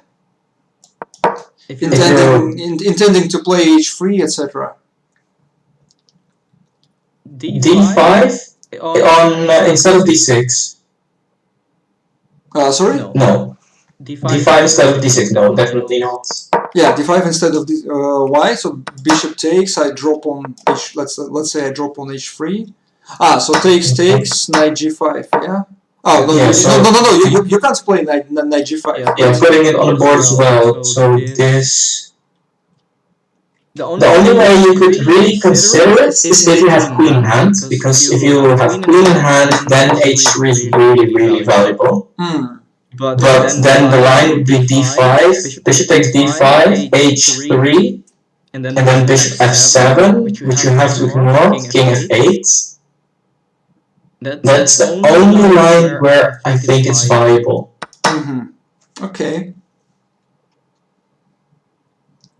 But yeah, you don't have queen, so no, definitely not a good idea to invest this much in it. So what happened next? Also e takes d5, just also winning the e pawn, preparing e6 later.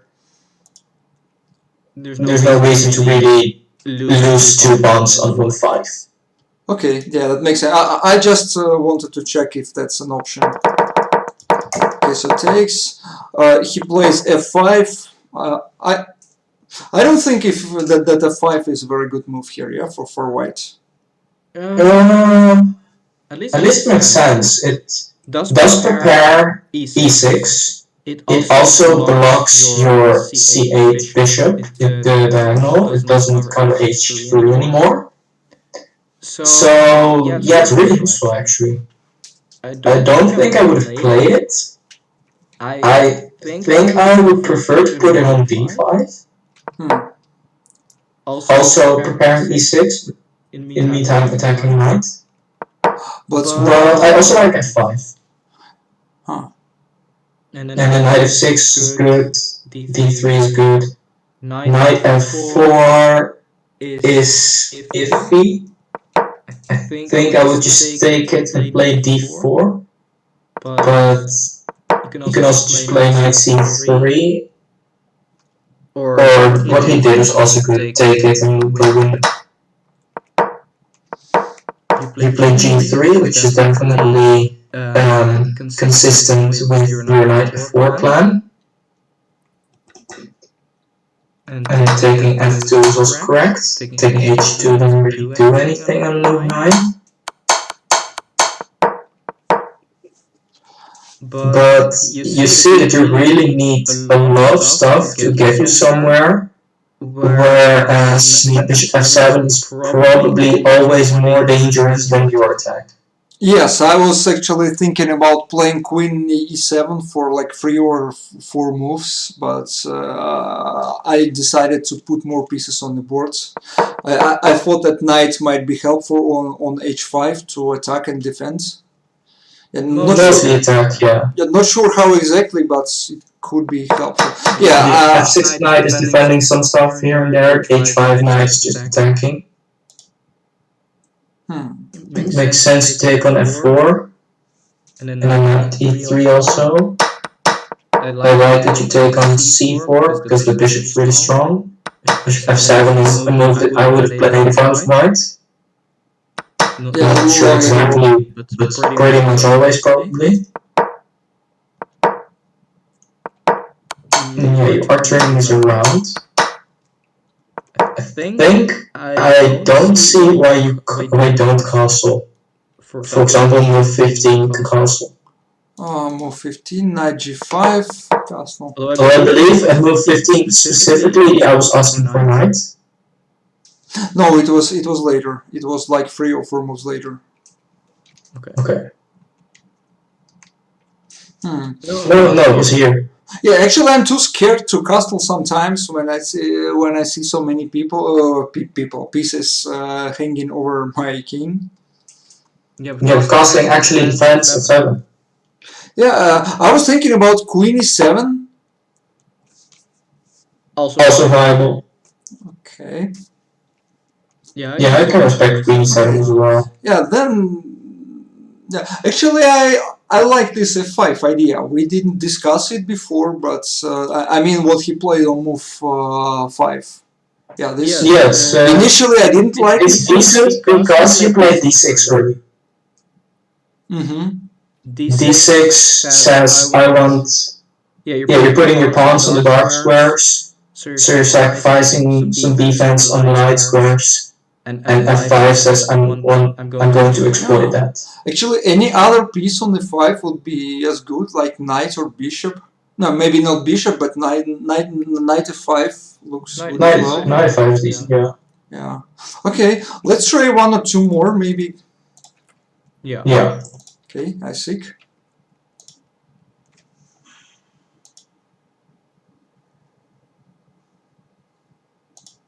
Do we have any opponents?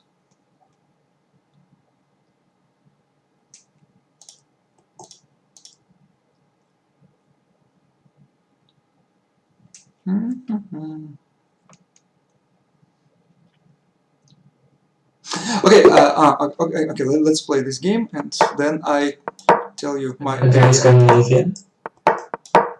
Yeah, and we have very different opening on both boards, but okay. Yep.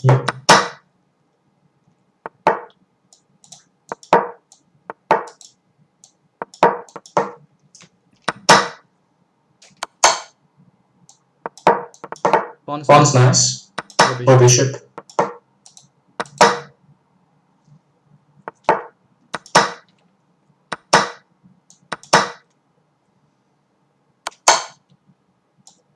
If he takes no knight maybe. What did you say? No knight for a moment. No knight? Yeah, I mean for queen it's okay. Yeah, I can still sit. We have some extra time. Okay. Actually, you have. Let's go. You should take that. Knight b6. You did have the option of going king d7 after knight c7. It was actually fine. Yeah, it was okay, but I just didn't want to risk it. Free queen for you. Okay, I like free queens. Free king for you. Okay, sounds good. So I was about to share some idea. So what do you think if we make some second part of the stream when we arrange to other players and we just all play these pre-arranged openings. So because now I think we only play one game out of 3 with this e4-e5 opening because our opponents are not aware we are interested. And if we invite 2 more people who will play this exact opening, and then we will discuss what happened on both boards. What do you think about it? I think next time we should probably do a different opening, but yeah, I do agree with setting up a match. Okay, well, I won't even call it a match. I mean, just a couple games. Yeah, just that we have games with this exact opening, not with some different one. Okay, then probably let's stop here because it's already like 3 hours of streaming. Yeah, we should also check before we leave your first game probably. Let me open it. Because that was e4-e5 and I think you messed it up. If we could check one of my e4-e5 games too. Your first game was against Bullfake. Yeah, I have opened it, so let's go check it. Pretty sure my opening was something else. So bishop c4, bishop c5, castle, this d6. So yeah, d6 again early. Yeah, knight f6. Rook on f7, which is okay-ish if you go over d5 and e6 though. He goes d4, which is a mistake. In this line, I think I would take on d4 with the knight. Wait a second. What did you say was the correct move after bishop takes f7? d5 instead of d4. I'm not sure if he even had a pawn, but if he does, then d5. Yeah, you mean some pawn drop. Okay. Yeah, pawn drop. Okay, yeah, that makes sense. And after d4, you've already defended your e5 pawn with your pawn, therefore I think you should take on d4 with the knight on move 6. Wait a sec, this engine kicked me away, so I need to reopen it. Engine? This engine? No, I mean this chess.com engine with no bugs at all. Yeah, we will know it. Okay, so I should have taken with knight, on d4. Yeah, the bishop is also fine. Yeah, actually that makes sense. Yeah, that brings knight into the game. It does threaten pawn e2. Yes, exactly. Yeah, that makes, and even defends e6 even more. Case. Yeah, that's true. That's true. Okay, bishop takes, knight g5. Yeah, he goes knight g5, king f8, correct. King e8 loses the knight to pawn on f7, c3, go back to b6. I also agree with not going to c5, even though it's purely intuition to not go to c5. Okay, queen b3. Yeah, actually, queen b3. I really like that. Yeah, queen b3 is nice. And then after knight bishop h5, played bishop d1, which was really creative. I was expecting you to go knight h6 here. Do you think knight h6 was better than bishop to h5? I think knight h6 is better, yes. Okay, okay, but I played bishop h5, bishop d1. So I'm going. Yeah, that's a really strong move. I didn't see it. When I saw bishop h5, I thought, okay, that's a very reasonable alternative for knight h6. But then bishop d1, I'm like, yeah, that's a great move for me. Now, actually, I could play something like bishop g6 here. Obviously, for chat, this bishop on d1 cannot be taken because queen f7 is mate in 1. Yeah, what were you going to say? I think I can just play bishop to g6 here because I think he didn't have too much stuff at this moment. I think he had pawn f5. Yeah, pawn f5, bishop a8. b8. What? e8. Bishop e8, yeah. You said a8. Oh, yeah, sorry. Bishop g6, bishop e8. Right. Yeah, it's still a bit Yeah, I unpleasant. agree. That's the way to go. I agree. Yeah, anyway, I think a4 was more aggressive, probably. Okay, knight. Yeah, A4. a4. Should I actually have taken this knight? Um, yeah, you you should. should. Yeah, because I always want to create some room for the king to escape to queenside. Yeah, and you're how do you say it? Yeah, that is true, and you're also starting to introduce the rook into the game. Okay. Oh, damn. That was a bad mistake. No, no, no, no, no, no, no! Don't make me open this game again. Goodness. As soon as I click on any alternative move, it just thinks it's a different game and doesn't let me get back. Goodness. Okay, bishop takes e6, knight takes, king e7, queen d5. I don't know what was queen d5 for.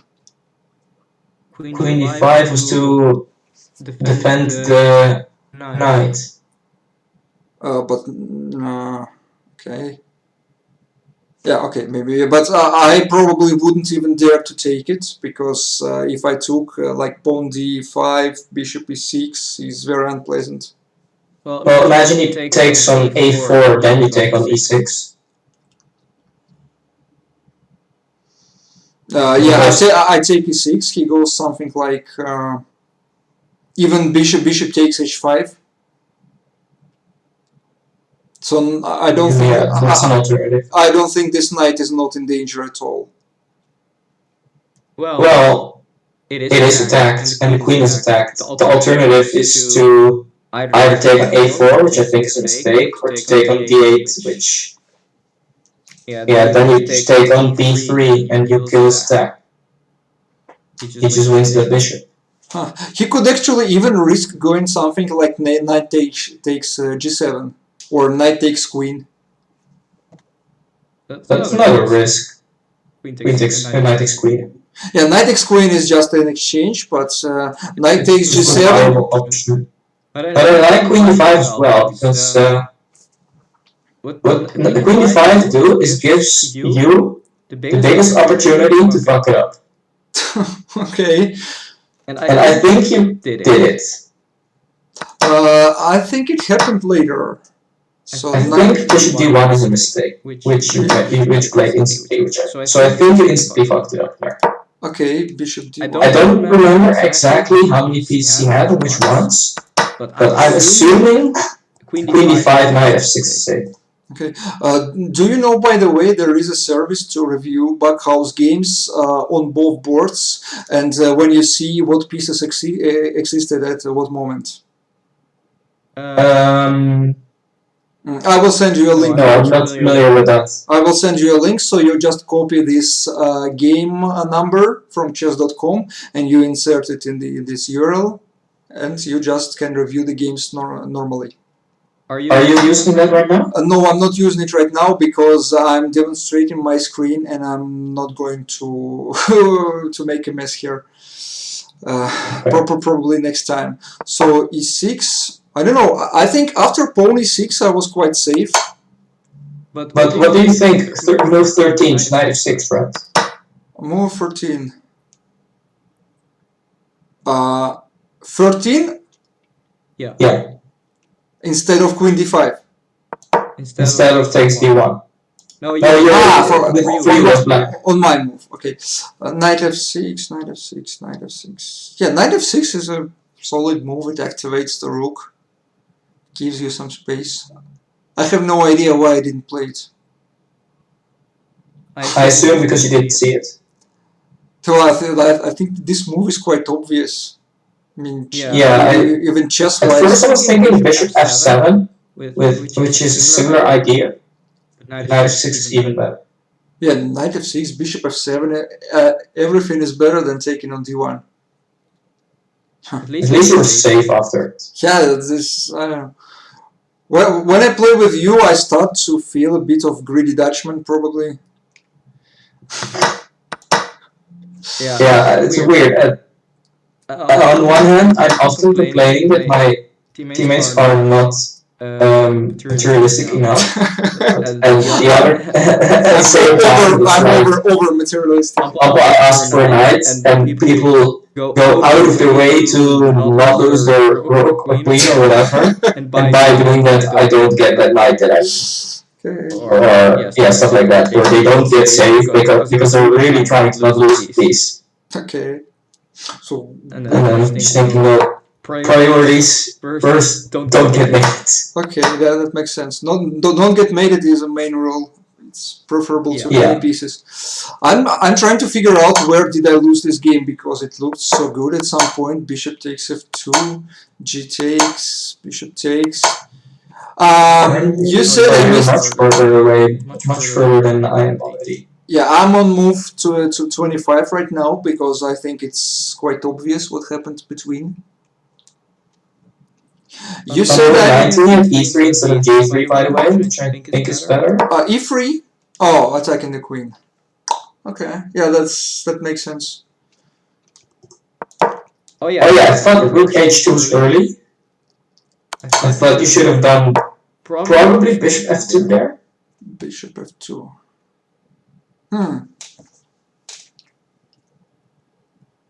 In this position.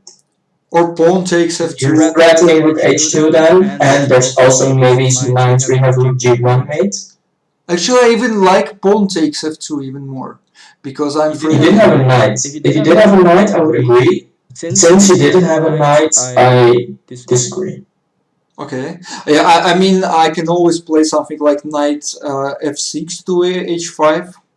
So this knight probably counts as well. Maybe. Yeah, I'm not sure. Just There's also there's also prepare with g1, of course, but I think with the specific amount of material you had, it didn't work yet. Okay, so bishop takes f2 is probably best of all. I agree. Yeah. So rook check, bishop takes f2, takes. And then, for example, move 26, bishop e1. Bishop e1.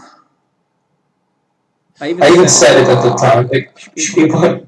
Yeah, what if he blocks with something on f1? Then h5 maybe? No, not h5. I mean, bishop on h5 g1. depends on the time. I don't remember the time at the time. I think we were up for most of the game. Then you just sit for stuff. Because I was pretty much consistently giving you stuff. Okay, that's that makes sense. Yeah, I wanted to play bishop g1 so he doesn't escape on h2. I still have an idea that I put some check, but apparently there was no place to check here. So bishop I think g1. after bishop g1 you stop playing well. Because there should be a pretty comfortable mate there. Yeah, it looked like this, but I didn't see this mate. Then you go destroy the knight f5. I had a knight and some diacs here. I was trading for you, and then either the time went the wrong way, or out of nowhere he just got counterplay. I was trading for you, and then all of a sudden you were in danger. I'm trying to figure out, was maybe something like knight h1 working on? No, it was not. No, knight h1 would never work. No. So knight e2, knight f7. Maybe bishop drop on h2? Or on f4? Bishop drop on h2? What for? What's the point? So you can have a check on g1, right? Well, there's a bishop on g1, but I'll put the position up on the screen here. It was when you played knight e2, was here. Move 27. There maybe there's this bishop on g5. Yeah, I think bishop f4 is the move there, assuming you have one. Yeah, I had a knight and like 2 or 3 diacs. So bishop But all f4, pawns. let's say takes. We take. Move Move to to f7 f7 if you have a bishop f4. Yeah, bishop f4, let's say he takes f4, I take f4. He goes something like king h3.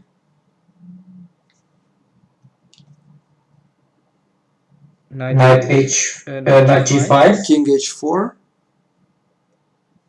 Knight f3. Takes. and And then g5. King g3. Yeah, that's at least there are some more checks than I did. Yeah, Yeah, you still need more stuff. Yeah, probably Slightly less than you need. Yeah, probably I It should. looks like it's about, but it's just not there. Yeah. I don't know, after knight e2 it looks so close to mate, and I was really surprised there was no real mate. So takes, Yeah. knight f5, yeah, then a million pieces came, like two knights and a it's queen, over. and I just died. Okay. And then I just pull the rabbit out of the ass. Okay.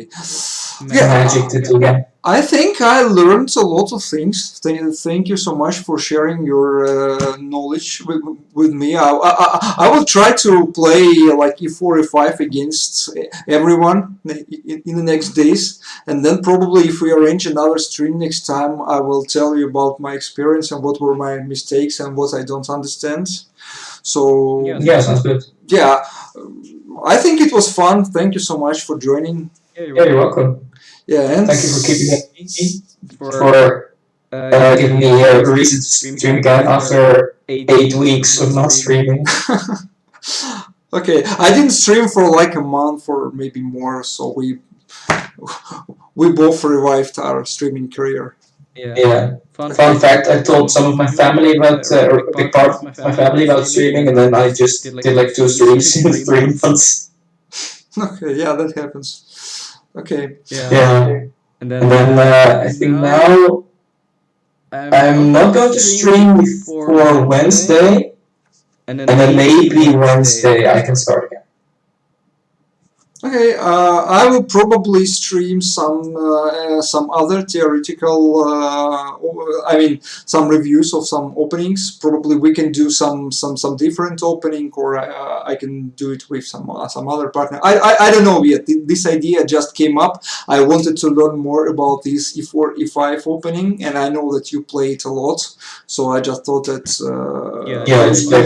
learning it from you would be a great idea. And again, thank you for sharing your knowledge. Yeah, you're welcome. Jokes and GG's. Thank you so much, and GG's, and I will end the stream here. Thanks for everyone who watched this. I hope. Yeah, what he said. Huh? I'll see what he said to my viewers. Yeah. Next time I will have my screen working from the start.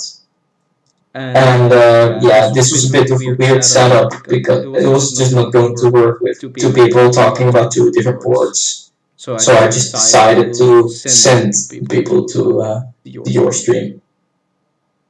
Okay, that's great. But yeah, it was fun. Okay, thank you, and see you next time. Yep. Bye bye. Have a nice evening. You too.